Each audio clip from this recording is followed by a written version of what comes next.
Chapter 25, Dr. Seward's Diary. 11 October, evening. Jonathan Harker has asked me to note this, as he says he is hardly equal to the task, and he wants an exact record kept. I think that none of us were surprised when we were asked to see Mrs. Harker a little before the time of sunset.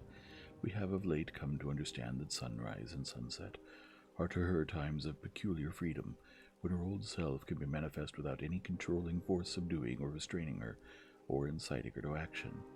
This mood or condition begins some half hour more before actual sunrise or sunset, and lasts till either the sun is high, or whilst the clouds are still aglow with the rays streaming above the horizon. At first, there is a sort of negative condition, as if some tie were loosened, and then the absolute freedom quickly follows. When, however, the freedom ceases, the change back or relapse comes quickly, preceded only by a spell of warning silence.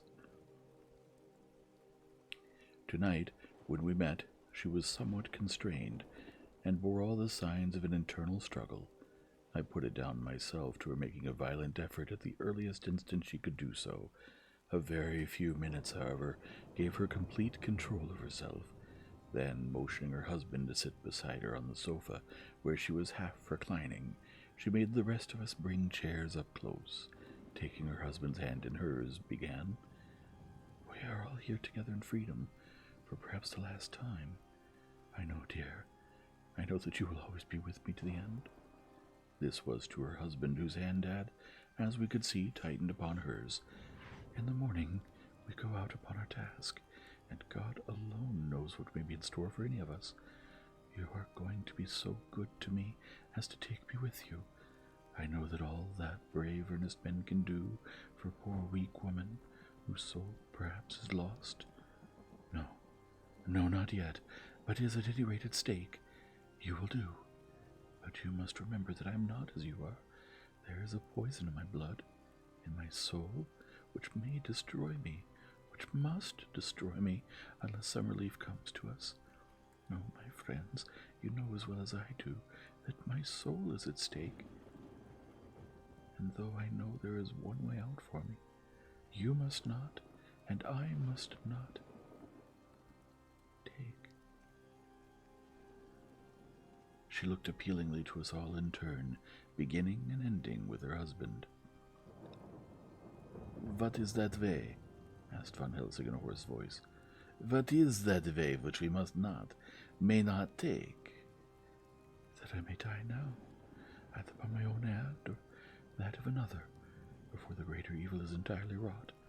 I know, and you know, that were I once dead, you could and would set free my immortal spirit, even as you did my poor Lucy's.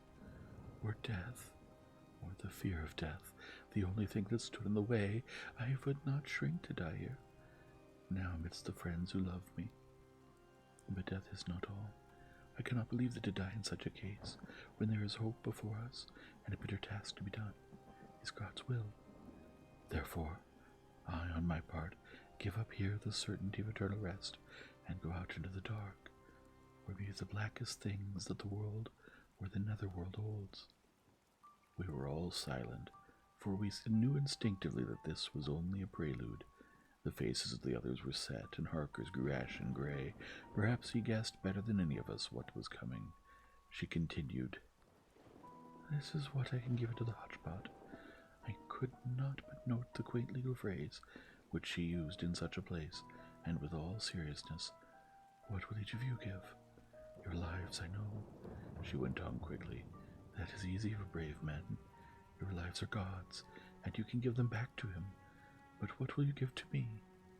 She looked again questioningly, but this time avoided her husband's face.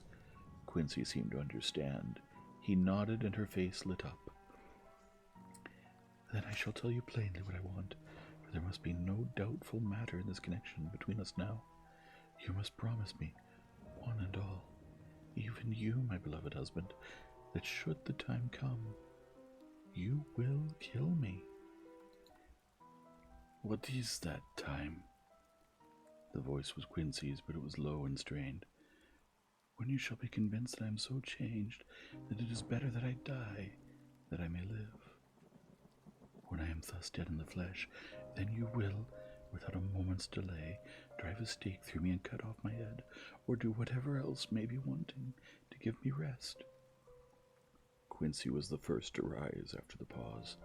He knelt down before her and, taking her hand in his, said solemnly, "I'm only a rough fella, who hasn't perhaps lived as a man should to win such a distinction, but I swear to you by all that I hold sacred and dear that, should the time ever come, I shall not flinch from the duty that you have set us, and I promise you, too, that I shall make certain, for if I am only doubtful, I shall take it that that time has come." "My true friend," was all she could say amidst her fast-falling tears, as, bending over, she kissed his hand. "I swear the same, my dear Madamina," said Van Helsing. "And I," said Lord Wellaming, each of them in turn kneeling to her to take the oath. I followed myself. Then her husband turned to her wan-eyed, and with a greenish pallor which subdued the snowy whiteness of his hair, and asked, "And must I too make such a promise, O my wife?" "You too, my dearest," she said, with infinite yearning of pity in her voice and eyes. "You must not shrink. You are nearest and dearest in all the world to me. Our souls are knit to one for all life and all time. Think, dear, that there have been times when brave men have killed their wives and their womenkind to keep them from falling into the hands of the enemy.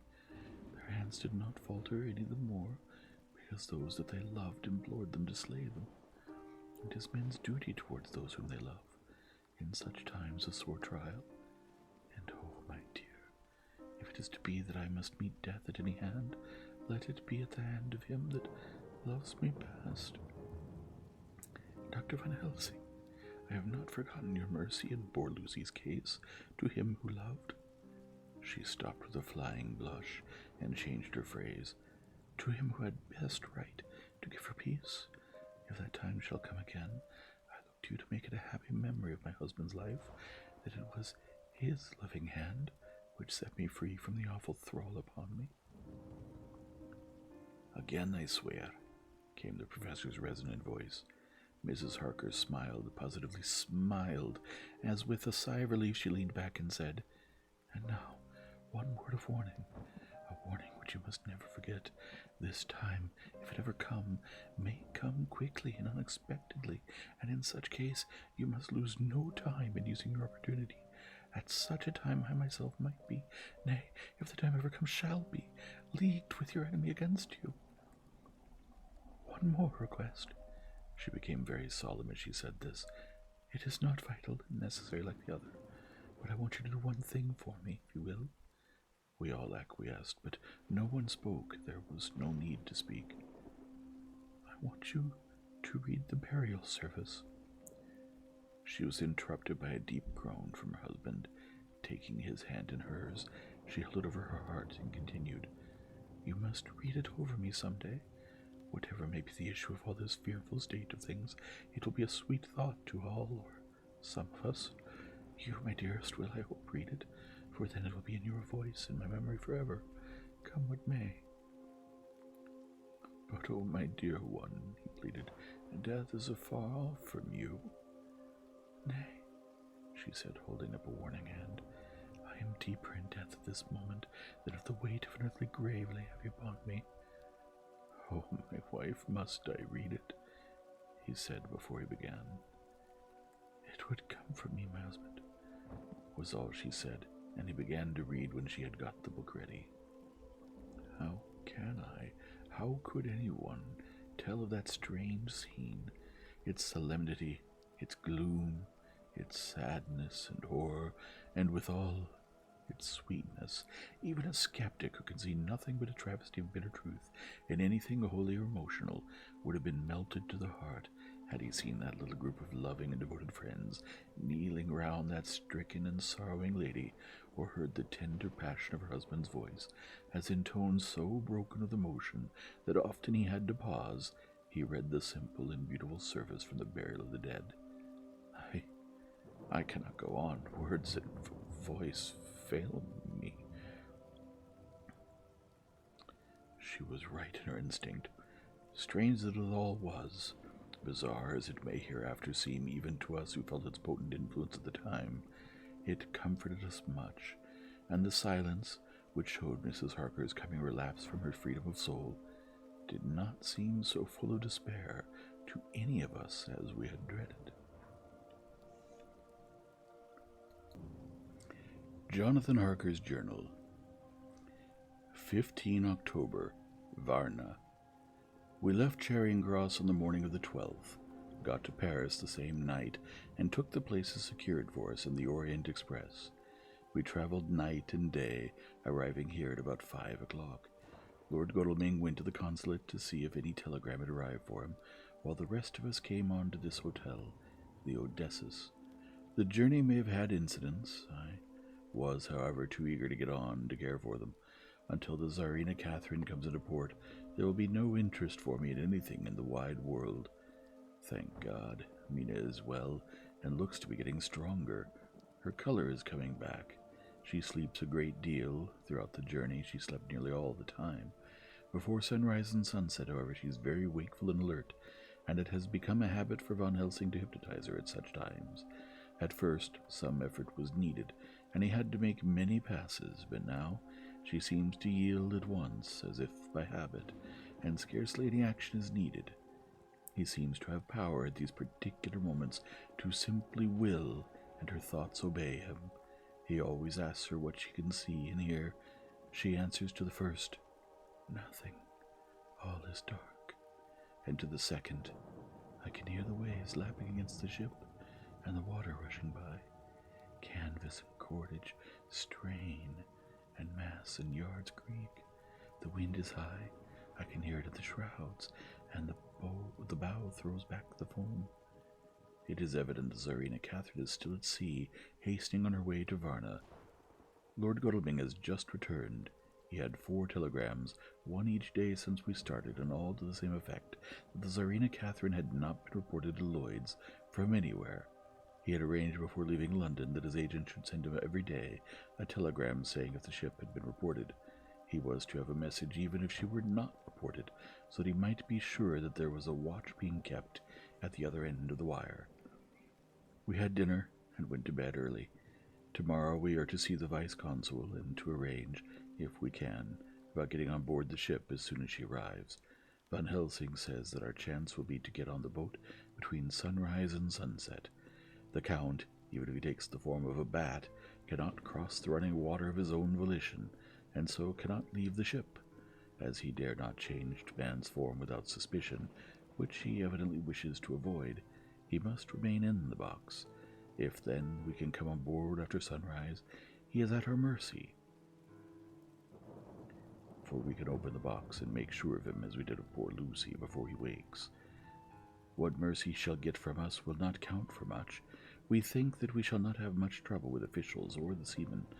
Thank God, this is the country where bribery can do anything, and we are well supplied with money. We have only to make sure that the ship cannot come into port between sunset and sunrise without our being warned, and we shall be safe.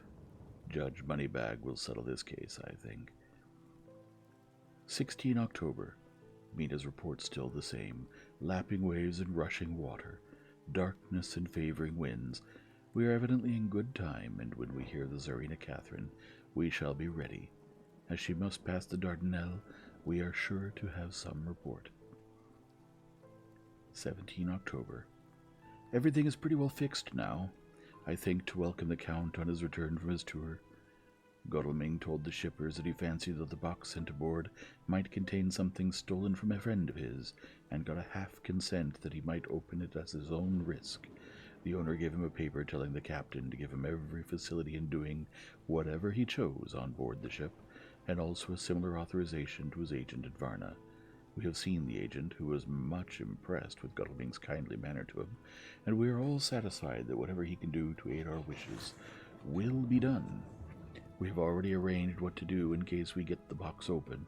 If the Count is there, Von Helsing and Seward will cut off his head at once and drive a stake through his heart. Morris and Godalming and I shall prevent interference, even if we have to use the arms which we shall have ready. The professor says that if we can so treat the Count's body, it will soon after fall into dust. In such case, there would be no evidence against us. In any case, any suspicion of murder were aroused. But even if it were not, we should stand or fall by our act, and perhaps some day this very script may be evidence to come between some of us and a rope. For myself, I should take the chance only too thankfully if it were to come. We mean to leave no stone unturned to carry out our intent. We have arranged with certain officials that the instant the Tsarina Catherine is seen, we are to be informed by a special messenger. 24 October. A whole week of waiting. Daily telegrams to Godalming, but only the same story, not yet reported. Mina's morning and evening hypnotic answer is unvaried, lapping waves, rushing water, and creaking mass. Telegram, October 24th. Rufus Smith, Lloyd's, London. To Lord Godalming, care of HBM, Vice Consul, Varna. Tsarina Catherine reported this morning from Dardanelles. Dr. Seward's Diary, 25 October. How I miss my phonograph! To write diary with a pen is irksome to me, but Van Helsing says I must. We were all wild with excitement yesterday when Godalming got his telegram from Lloyd's. I know now what men feel in battle when the call to action is heard. Mrs. Harker, alone of our party, did not show any signs of emotion. After all, it is not strange that she should not, for we took special care not to let her know anything about it, and we all tried not to show any excitement when we were in her presence. In old days she would, I'm sure, have noticed, no matter how we might have tried to conceal it, but in this way she has greatly changed during the past 3 weeks. The lethargy grows upon her, and though she seems strong and well, and is getting back some of her color, Van Helsing and I are not satisfied. We talk of her often. We have not, however, said a word to the others. It would break poor Harker's heart, certainly his nerve, if he knew that we had even a suspicion on the subject. Van Helsing examines, he tells me, her teeth very carefully, whilst she is in the hypnotic condition, for he says that so long as they do not begin to sharpen, there is no active danger of a change in her. If this change should come, it would be necessary to take steps. We both know what those steps would have to be, though we do not mention our thoughts to each other. We should neither of us shrink from the task, awful though it be to contemplate. Euthanasia is an excellent and a comforting word. I am grateful to whoever invented it. It is only about 24 hours' sail from the Dardanelles to here. At the rate of the Tsarina Catherine to have come from London, she should therefore arrive some time in the morning, but as she could not possibly get in before then, we are all about to retire early. We shall get up at 1 o'clock, so as to be ready. 25 October, noon. No news yet of the ship's arrival. Mrs. Harker's hypnotic report this morning was the same as usual, so it is possible that we may get news at any moment. We men are all in a fever of excitement, except Harker, who is calm. His hands are cold as ice, and an hour ago I found him whetting the edge of the great Gurkha knife, which he now always carries with him. It will be a bad lookout for the Count if the edge of that kukri ever touches his throat, driven by that stern, ice-cold hand. Van Helsing and I were a little alarmed about Mrs. Harker today. About noon she got into a sort of lethargy which we did not like, although we kept silence to the others. We were neither of us happy about it. She had been restless all morning, so that we were at first glad to know that she was sleeping. When, however, her husband mentioned casually that she was sleeping so soundly that he could not wake her, we went to her room to see for ourselves. She was breathing naturally and looked so well and peaceful that we agreed that the sleep was better for her than anything else. Poor girl, she has so much to forget that it is no wonder that sleep, if it brings oblivion to her, does her good. Later.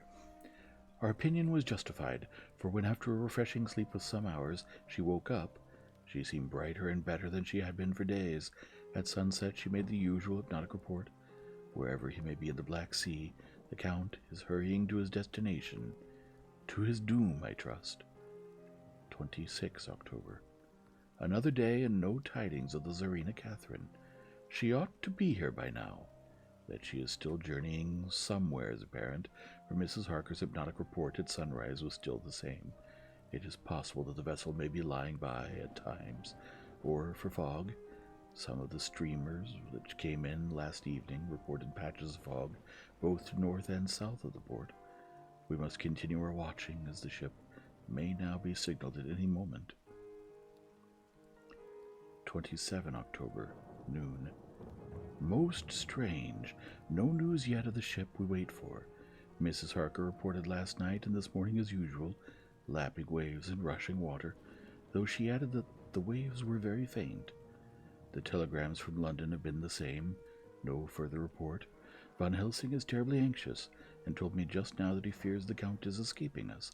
He added significantly, "I did not like that lethargy of Madamina's. Souls and memories can do strange things during trance." I was about to ask him more, but Harker just then came in, and he held up a warning hand. We must try tonight at sunset to make her speak more fully when in her hypnotic state. 28 October. Telegram. Rufus Smith, London, Lord Godalming, care HBM Vice Consul, Varna. Tsarina Catherine reported entering Galatz at 1 o'clock today. Dr. Seward's diary. 28 October. When the telegram came announcing the arrival in Galatz, I do not think it was such a shock to any of us as might have been expected. True, we did not know whence, or how, or where the bolt would come, but I think we all expected that something strange would happen. The delay of arrival at Varna made us individually satisfied that things would not be just as we had expected. We only waited to learn where the change would occur. None the less, however, was it a surprise. I suppose that nature works on such a hopeful basis that we believe against ourselves that things will be as they ought to be, not as we should know that they will be. Transcendentalism is a beacon to the angels, even if it be a will-o-wisp to man. It was an odd experience, and we all took it differently. Van Helsing raised his hand over his head for a moment, as though in remonstrance with the Almighty, but he said not a word, and in a few seconds stood up with his face sternly set. Lord Godalming grew very pale, and sat breathing heavily. I was myself half stunned, and looked in wonder at one after another. Quincey Morris tightened his belt with that quick movement which I knew so well in our old wandering days. It meant action. Mrs. Harker grew ghastly white, so that the scar at her forehead seemed to burn, but she folded her hands meekly and looked up in prayer. Harker smiled, actually smiled, the dark, bitter smile of one who is without hope, but at the same time his action belied his words, for his hands instinctively sought the hilt of the great kukri knife and rested there. "When does the next train start for Galatz?" said Van Helsing to us generally. "At 6:30 tomorrow morning." We all started, for the answer came from Mrs. Harker. "How on earth do you know?" said Art. "You forget, or perhaps you do not know, though Jonathan does, and so does Dr. Van Helsing, that I am the train fiend. At home in Exeter I always used to make up the timetables, so as to be helpful to my husband. I found it so useful sometimes that I always make a study of the timetables now. I knew that if anything were to take us to Castle Dracula, we should go by Galatz, or at any rate through Bucharest. So I learned the times very carefully. Unhappily, there are not many to learn, as the only train tomorrow leaves, as I say." "Wonderful woman," murmured the professor. "Can't we get a special?" asked Lord Godalming. Van Helsing shook his head. "I fear not. This land is very different than yours or mine. Even if we did have a special, it would probably not arrive as soon as our regular train. Moreover, we have something to prepare. We must think. Now let us organize. You, friend Arthur, go to the train and get the tickets and arrange that all be ready for us to go in the morning.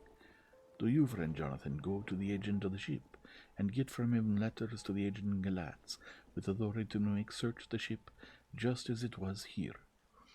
Morris Quincey, you see the vice-consul and get his aid with his fellow Galatz and all he can do to make our way smooth, so that no times be lost when over the Danube. John will stay with Madam Mina and me, and we shall consult. For so if time be long you may be delayed, and it will not matter when the sun set, since I'm here with Madam to make report. And I, said Mrs. Harker brightly, and more like her old self than she had been for many a long day, shall try to be of use in all ways, and shall think and write for you as I used to do. Something is shifting from me in some strange way, and I feel freer than I've been of late. The three younger men looked happier at the moment, as they seemed to realize the significance of these words, but Van Helsing and I, turning to each other, met each a grave and troubled glance. We said nothing at the time, however. When the three men had gone out to their tasks, Van Helsing asked Mrs. Harker to look up the copy of the diaries and find him the part of Harker's journey at the castle. She went away to get it. When the door was shut upon her, he said to me, "We mean the same. Speak out." "There is some change. It is a hope that makes me sick, for it may deceive us." "Quite so. Do you know why I asked her to get the manuscript?" "No," said I, "unless it was to get an opportunity of seeing me alone." "You are in part right, friend John, but only in part. I want to tell you something. And oh, my friend, I am taking a terrible risk, but I believe it is right. In the moment when Vandamina said those words that arrest both our understanding, an inspiration came to me. In the trance of 3 days ago, the Count sent her his spirit to read her mind. More like he took her to see him in his earth box, in the sheep with water rushing, just as it go free at rise and set of sun. He learned then that we are here, for she have more to tell in her open life with eyes to see and ears to hear than he, shut as he is, in his coffin box. Now he make his most effort to escape us. At present he want her not.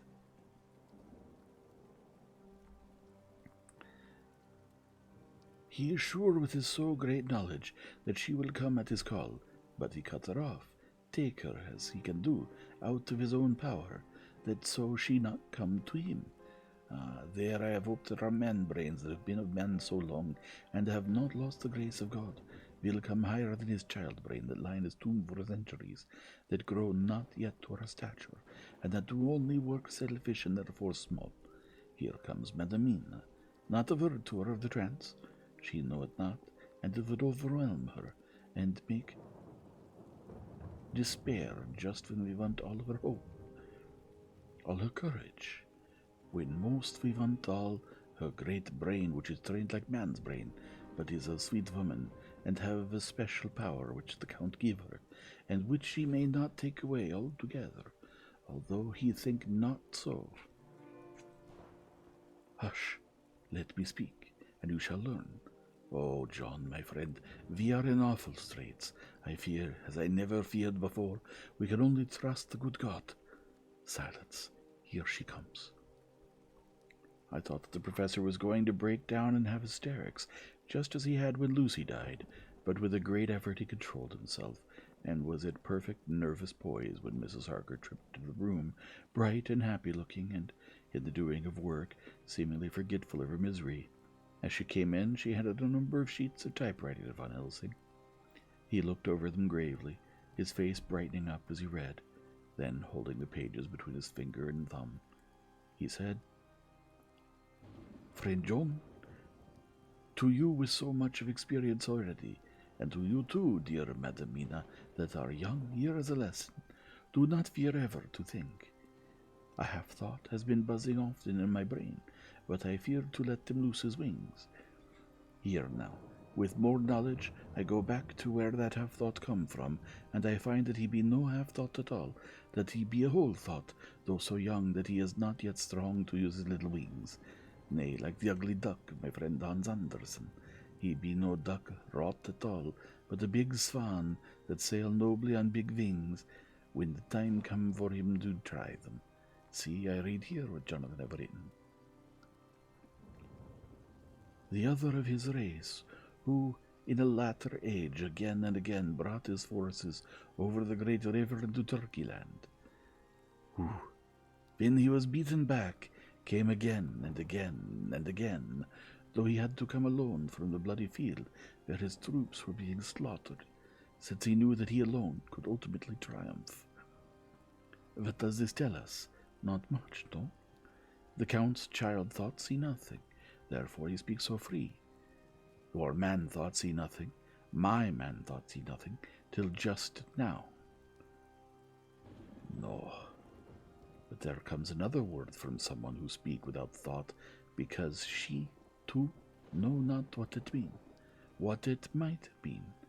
Just as there are elements which rest, yet within the nature's course they move on their way and they touch, then poof, and there comes a flash of light. Heaven wide that blind and kill and destroy some, but that show up all earth below for leagues and leagues. Is it not so? Well, I shall explain. To begin, have you ever studied the philosophy of crime? Yes and no? You, John, yes, for it is a study of insanity. You, no, Madamina, for crime touch you not but once. Still, your mind works through, and argues not a particulare ad universale. And there is this peculiarity in criminals. It is so constant in all countries and at all times, that even police, who know not much from philosophy, come to know it empirically, that is to be empiric. The criminal always work at one crime. That is the true criminal who seems predestinate to crime, and who will of none other. This criminal has not full man brain. He is clever and cunning and resourceful, but he be not of man's stature as to brain. He be of child brain in much. Now this criminal of ours is predestinate to crime also. He too have child brain, and it is the child to do what he have done. The little bird, the little fish, the little animal, learn not by principle, but empirically, and when he learn to, then there is to him the ground to start from to do more. Dos posto, said Archimedes. Give me a fulcrum, and I shall move the world. To do once is the fulcrum whereby child brain become man brain, and until he have the purpose to do more, he continue to do the same again every time, just as he have done before. Oh, my dear, I see that your eyes are opened, and that to you the lightning flash show all the leaks. For Mrs. Harker began to clap her hands, and her eyes sparkled. He went on. Now you shall speak. Tell us two dry men of science what you see with those so bright eyes. He took her hand and held it while she spoke. His finger and thumb closed on her pulse, as I thought instinctively and unconsciously as she spoke. The Count is a criminal, and of criminal type. Nordau and Lombroso would so classify him, and qua criminal he is of imperfectly formed mind. Thus, in a difficulty he has to seek resource in habit. His past is a clue, and the one page of it that we know, and that from his own lips, tells that once before, when in what Mr. Morris would call a tight place, he went back to his own country, from the land he had tried to invade, and thence, without losing purpose, prepared himself for a new effort. He came again better equipped for his work, and won. So he came to London to invade a new land. He was beaten, and when all hope of success was lost, and his existence in danger, he fled back over the sea to his home, just as formerly he had fled back over the Danube from Turkey land. Good, good. Oh, you so clever lady, said Van Helsing enthusiastically, as he stooped and kissed her hand. A moment later he said to me as calmly as though we had been having a sick-room consultation, 72 only, and in all this excitement I have hope. Turning to her again, he said with keen expectation, But go on, go on. There is more to tell, if you will. Be not afraid. Jonathan, I know. I do in any case, and shall tell you if you are right. Speak without fear. I will try to, but you will forgive me if I seem egotistical. Nay, fear not, you must be egotist, for it is of you that we think.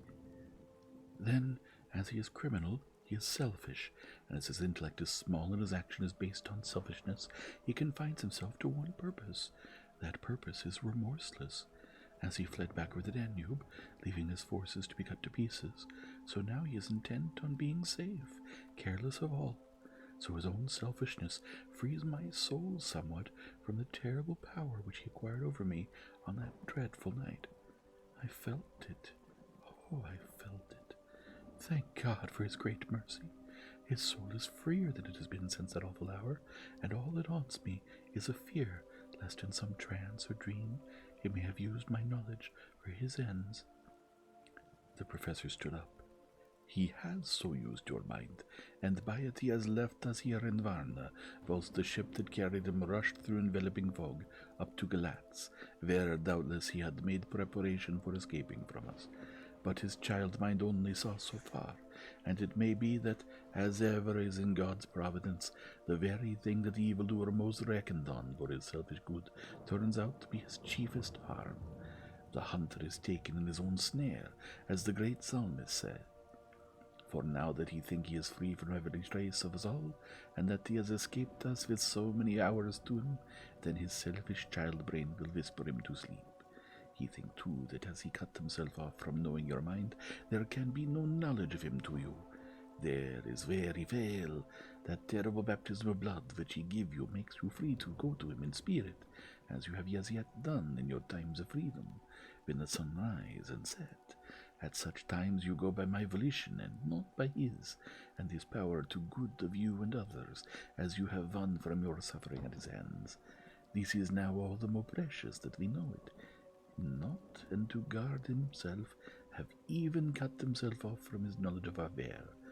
We, however, are not selfish, and we believe that God is with us through all this blackness and these many dark hours. We shall follow him, and we shall not flinch, even if we peril ourselves and become like him. Friend John, this has been a great hour, and it have done much to advance us on our way. You must be scribe, and write them all down, so that when the others return from their work, you can give it to them. Then they shall know as we do. And so I have written it whilst we wait for their return, and Mrs. Harker has written with her typewriter, all since she brought the MS to us. End of chapter 25.